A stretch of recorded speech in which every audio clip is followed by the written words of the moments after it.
Halo,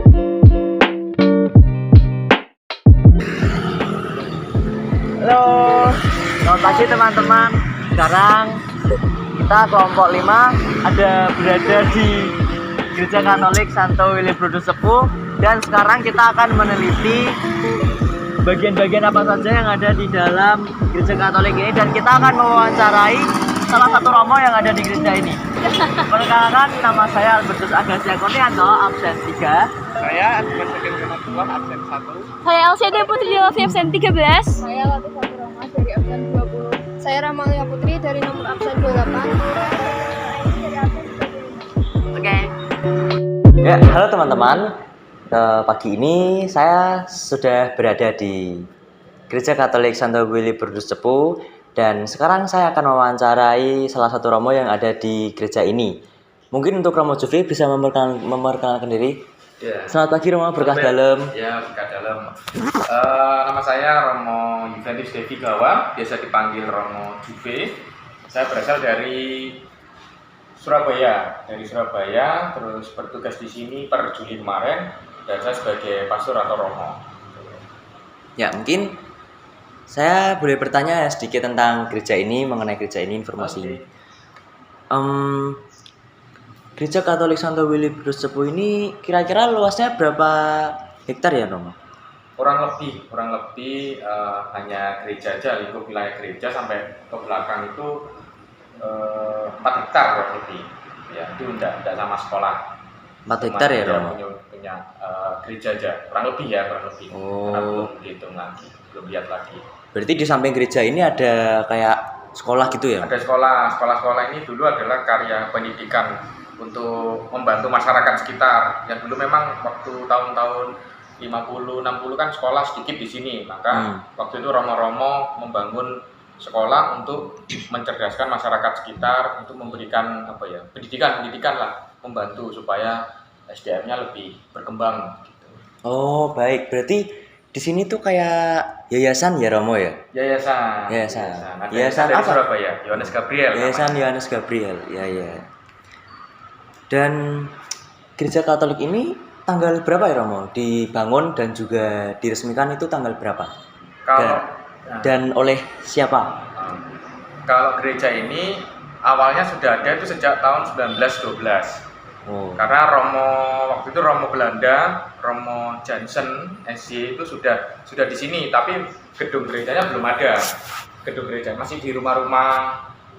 Waktu itu memang orang-orang Belanda yang bekerja di BPM minyak sama PT Kereta Api itu banyak.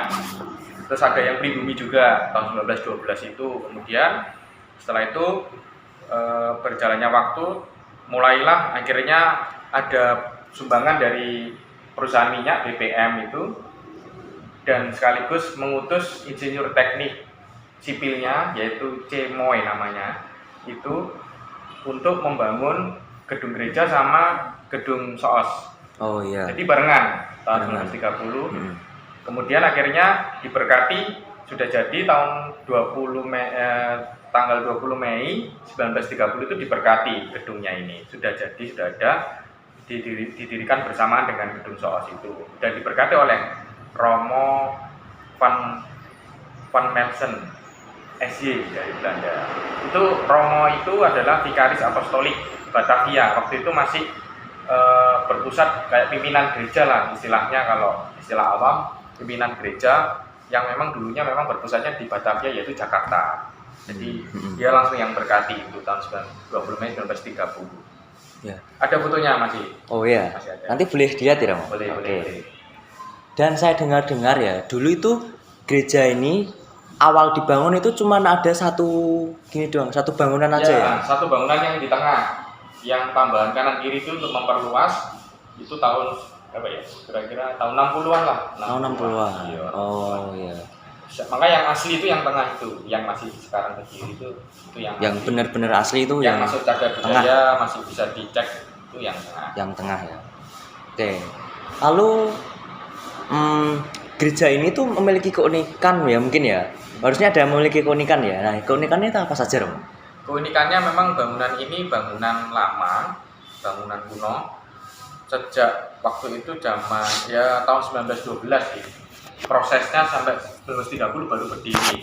Karena pada zaman itu di sekitaran wilayah Cepu ini kan masih banyak pekerja-pekerja perusahaan minyak sama PT KAI waktu zaman itu, sehingga beberapa memang orang-orang Kristiani dan ada juga orang-orang di luar Kristiani yang memang mereka butuh tempat ibadah. Nah, keunikannya dari situ akhirnya perusahaan minyak itu membuat inisiatif, kemudian pihak gereja membuat inisiatif gimana kalau kita membuat tempat ibadah, akhirnya diakomodir oleh pihak perusahaan minyak itu, karena sebagian besar yang umat Kristiani itu bekerja di perusahaan minyak itu.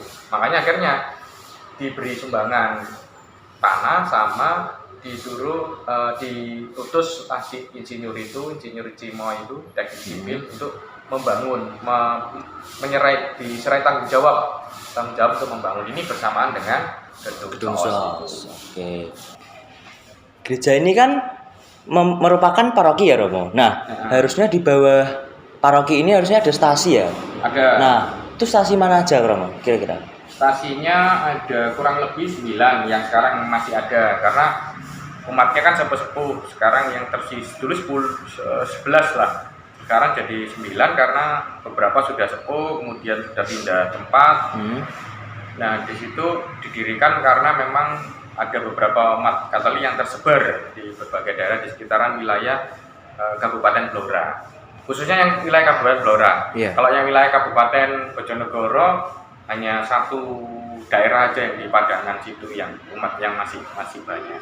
Oh, berarti masih ada lah ya, kalau stasi masih ada lah ya. Masih dilayani misa atau ekaristi atau ibadah itu ya setiap minggu, tapi minggunya sebulan, misalnya minggu kedua atau minggu ketiga dipilih gitu. Kalau ada Jumat pertama, Jumat ya juga ya Romo. Oke.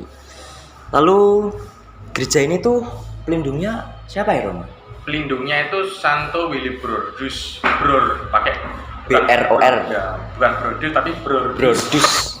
Itu adalah Bapak Uskup dari Belanda, negeri Belanda. Dia pelindung penyakit ayan, karena waktu itu banyak wabah ayan, ya penyakit kejang-kejang itu. Nah, dia yang ketika diberkati, disembuhkan, maka dia diinisiasi menjadi santo pelindung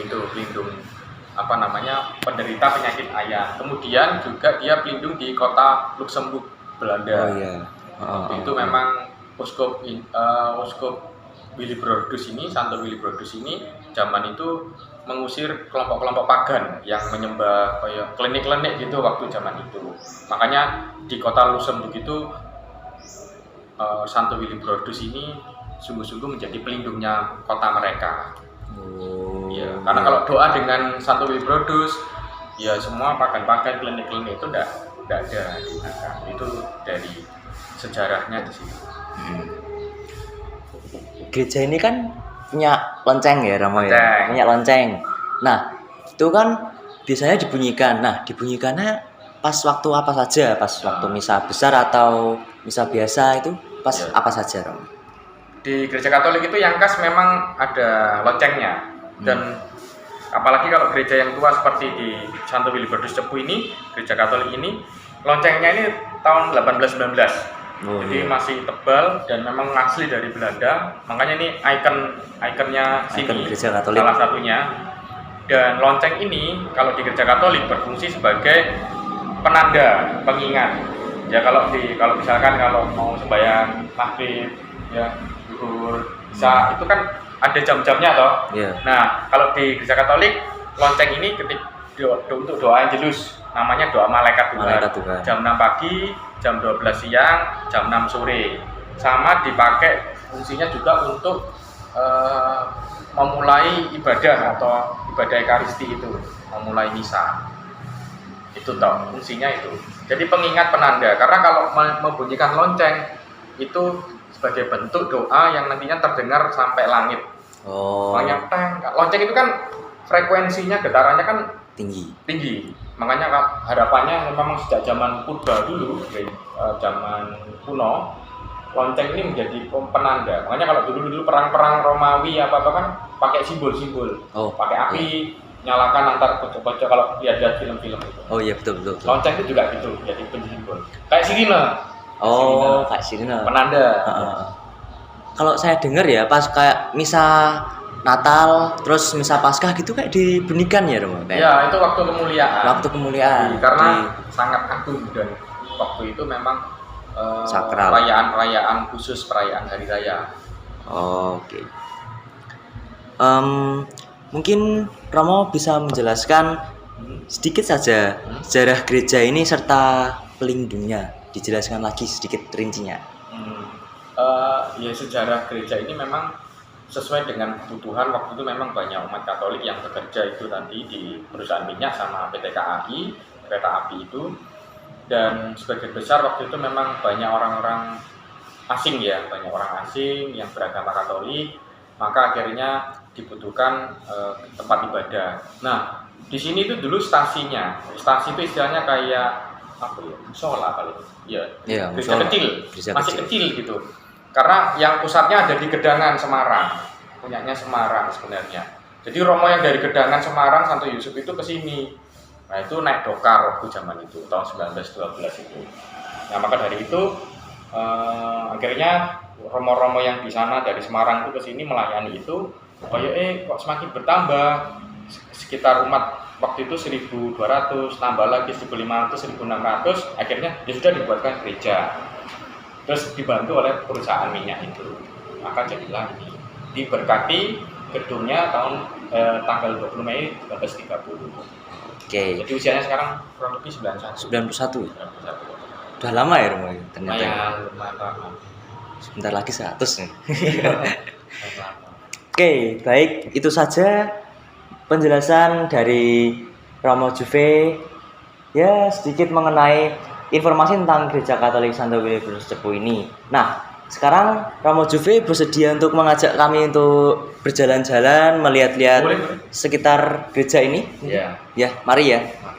Yuk, teman-teman, cekidot.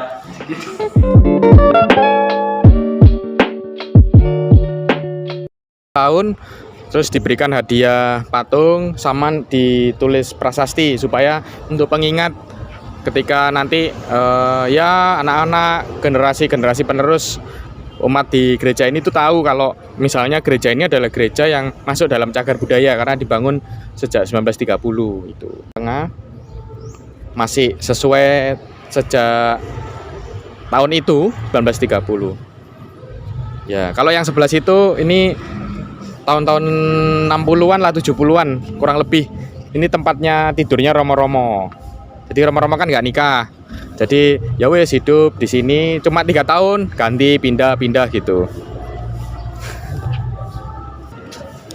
Ini ada baptisan Katolik sedang dilakukan oleh Romo Made, Romo Kepala. Masuk aja di sini sampai nggak apa-apa. Awas. Nah itu Romo kegiatannya. Nah, ada kolam ikan. Ini Gua Maria. Juga tadi kalau mau berdoa ke mana? Romo, dulu kan saya dengar kolam ini itu menjadi tempat pembaptisan ya, permandian gitu Romo. Kolam, nggak dicelup-celup gitu. Baptis memang celup, tapi kalau di gereja Katolik itu disiramkan. Karena lebih simpel, cari yang lebih simpel tapi nggak menghilangkan makna. Gitu. Kalau dicelup-celup, pemeno iwae, nggak kurang kusyuk. Ya gitu. Mari lanjut. Terus kita lihat belakang. Ini belakang.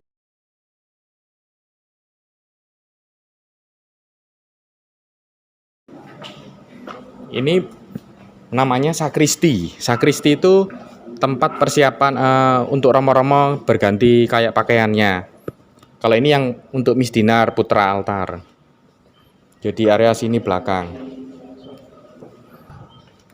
Ya ini tempatnya romo sebelum mengadakan ibadah. Biasanya di sini dulu berdoa. Tuh. Masuk, apa-apa.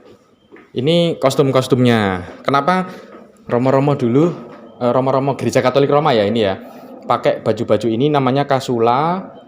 Yang ini juga semuanya ini kasula. Nah, yang ada ininya ini namanya stola karena sumber imannya gereja Katolik itu ada tradisi juga. Ini kan gereja Katolik Roma, jadi kayak orang Romawi. Terus pakai piala kalau ibadah gitu. Masih terus. Ada yang gereja Katolik Timur yang kalau teman-teman lihat di media-media itu kan yang pakai bahasa Arab, terus romonya jenggotnya panjang, hitam, terus ada salibnya, terus yang perempuan ya berhijab juga. Itu karena gereja Katolik Timur. Di daerah Mesir, daerah Palestina masih ada gitu. Karena dulu Yesus kan dari situ. Gitu. Oh iya Romo. Di dalam ibadahnya kan pasti misdinya menggunakan alat-alat ya Romo ya. Ya, alat-alat. Itu bisa dijelaskan nggak Romo alat-alatnya ada apa? Ada di Contohnya. ya di sini. Cekidot. Ya ini aja. Ini namanya wiruk. Wiruk itu untuk pendupaan. Wiruk itu untuk tempat pendupaan. Jadi didupai. Kenapa kok ada pendupaan kalau gereja Katolik Roma? Karena memaknai kalau memakai dupa wewangi itu melambangkan wewangian. Jadi kalau orang Jawa kan ada yang pakai menyan apa, tapi ini dupa. Menyannya itu namanya ratus kalau bahasa Latinnya, pakai ratus. Makanya beda baunya. Berarti Beda. wiruk itu diisi arang gitu ya Romo? Ya dikasih arang, dikasih dupa. Untuk mendupai beberapa alat-alat liturgi saat Ekaristi misal gitu. Romo, ini kan Patung Bunda Maria. Bunda Maria ya. Nah, ini kenapa di bawahnya ada ular dan ini ada apel gitu loh, Romo? Ya, jadi Bunda Maria ini melambangkan Hawa yang baru. Dulu kan Adam dan Hawa. Nah, gara-gara jatuh dalam dosa itu kan gara-gara makan buah pengetahuan. Ya. Namanya bukan buah apel. Gak ono nih si apel. Iya. Namanya buah pengetahuan. Jadi kan digoda iblis. Sebelumnya kan kalau telanjang itu mereka berdua biasa aja karena nggak tahu, belum ada nafsu, belum ada pengetahuan tentang seksualitasnya tubuh, belum tahu. Nah, ketika dipancing sama iblis, itu loh ada buah enak. Akhirnya dimakanlah. Akhirnya dari makan itu langsung wow, tertarik. Kan telanjang sebenarnya. Akhirnya malu toh, lari. Nah, disitulah akhirnya jadi dosa awal pertama itu karena makan buah pengetahuan, bentuknya kayak apel. Nah, terus dalam perjalanan waktu dari keturunan kemudian akhirnya Tuhan Allah mengutus Bunda Maria untuk melahirkan putranya melalui rahimnya, makanya dikandung dari Roh Kudus. Maka akhirnya Bunda Maria ini disebut sebagai Hawa yang baru. Jadi memperbarui Hawa yang dulu, yang berdosa, yang memakan ini. Ular kan simbolnya iblis. Ya. Makanya Bunda Maria ini yang menjadi Hawa baru, mengalahkan dosa-dosa lama dari Hawa yang lama. Makanya menginjak ular yang makan buah pengetahuan. Ini simbolis. Tadi kita kalau gereja Katolik itu nggak menyembah patungnya, ini hanya sebagai sarana. Kayak misalnya, gitu ya. ya sebagai bentuk kan kalau berdoa kalau ada bentuknya kan manusia itu enak toh. Tahu bentuknya. Ya kayak foto di dompet kita kalau kangen mantan atau pacar itu kan delok guyu-guyu dewe toh. Nah, kayak gitu. Seperti itu membantu sarana. Berarti kalau dalam gereja Katolik kan ada namanya dosa asal. Dosa asal. Kalau dosa asal ya Romo. Iya. Nah, itu berarti untuk cara menyucikannya itu gimana Romo? Kalau dosa asal ya dibersihkannya melalui baptisan. Tapi setelah dibaptis kan masih berdosa lagi nih. Ya toh nggak mungkin lah. Masuk langsung bersih tapi tetap bersih terus nggak berdosa. Nggak, kita manusia soalnya. Berbeda dengan Tuhan. Kalau Tuhan nggak berdosa, kayak Tuhan Yesus nggak berdosa, meskipun dia manusia, tapi yang membedakan itu kalau kita berdosa. Maka di gereja Katolik ada sakramen tobat. Jadi kayak sisi cleaner misalnya kayak HP, smartphone kalau banyak sampah kan lemot tau. Nah sama kalau kehidupan ini kalau misalnya kita banyak dosa, kita nggak akan bisa move on gitu loh. Masih terngiang masa lalu, maka dibuatlah ada sakramen tobat namanya. Pengakuannya sama Romo. Jadi di-upgrade. Meskipun setelah itu berdosa lagi, ya pengakuan lagi. Kayak di-clean terus gitu. Karena dosa itu seperti noda. Kalau baju putih kena darah gitu ya. dicuci pakai bali kan tetap ada nodanya, masih nggak akan hilang. Ya dosa kayak gitu, dosa nggak akan bisa hilang, tapi bisa dibersihkan. Baik. Kalau apa namanya? Kalau sakramen tobat itu apakah bisa sendiri atau harus melalui romo? Nah, sendiri dan bersama romo, harus sendiri dan bersama romo. Hanya romo yang bisa memberikan absolusi namanya atau pengampunan itu, begitu. Itu membedakan gereja Katolik dengan gereja Kristen. Karena gereja Kristen tidak ada sakramen, mereka tidak mengakui sakramen. Tuh. Ini tempatnya untuk persiapannya asisten imam sama misdinar. Ini namanya single tali untuk menali jubah alba, ini albanya asisten imam bukan albanya romo. Kalau romo di situ semua. Terus misdinar juga. Kalau ini cuman aksesoris saja, aksesoris untuk petugas-petugas lektor, mazmur untuk menandakan warna-warna liturgi, ada merah, ada warna hijau, ungu, putih.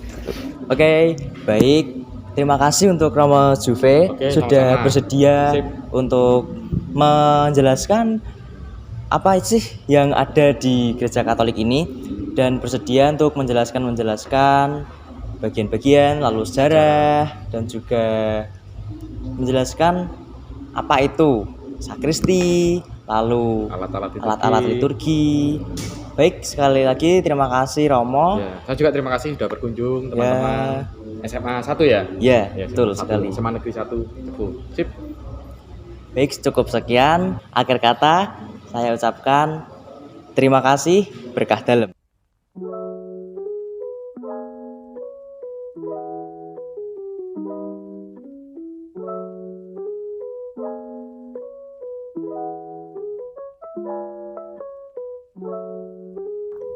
Gereja Katolik Santo Willy Brodus Cepu terletak di Jalan Ronggolawe nomor 46 Cepu, Jawa Tengah.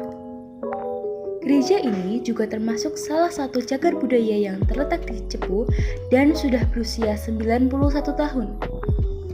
Gereja ini merupakan satu-satunya gereja Katolik induk yang ada di Cepu. Gereja ini memiliki pelindung yang bernama Santo Willy Brodus yang berasal dari Belanda. Untuk lebih lengkapnya, mari kita mendengarkan penjelasan berikut ini. Ini adalah bagian dalam dari Gereja Katolik Santo Willy Brodus Cepu.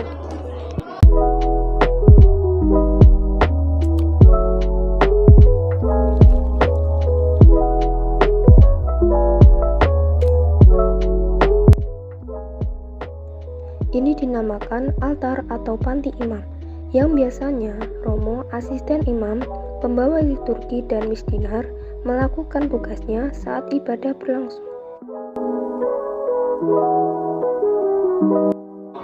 Tempat ini dinamakan mimbar sabda, di mana rektor atau pemazmur membawakan bacaan atau nyanyian firman Tuhan, dan tempat ini juga berfungsi sebagai di mana romo menyampaikan Injil kepada umat dan khotbah.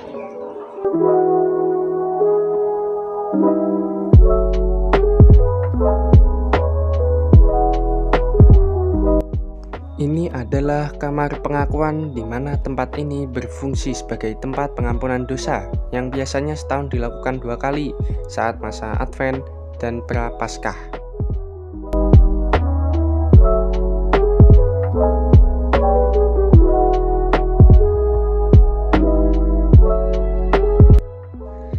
Ini merupakan tempat yang dinamakan balkon, di mana tempat ini berfungsi jika tempat duduk umat penuh, masih ada tambahan tempat duduk yang berada di atas balkon. Selain itu, juga di sini terdapat tali yang menghubungkan di mana lonceng itu dapat berbunyi ketika tali tersebut ditarik.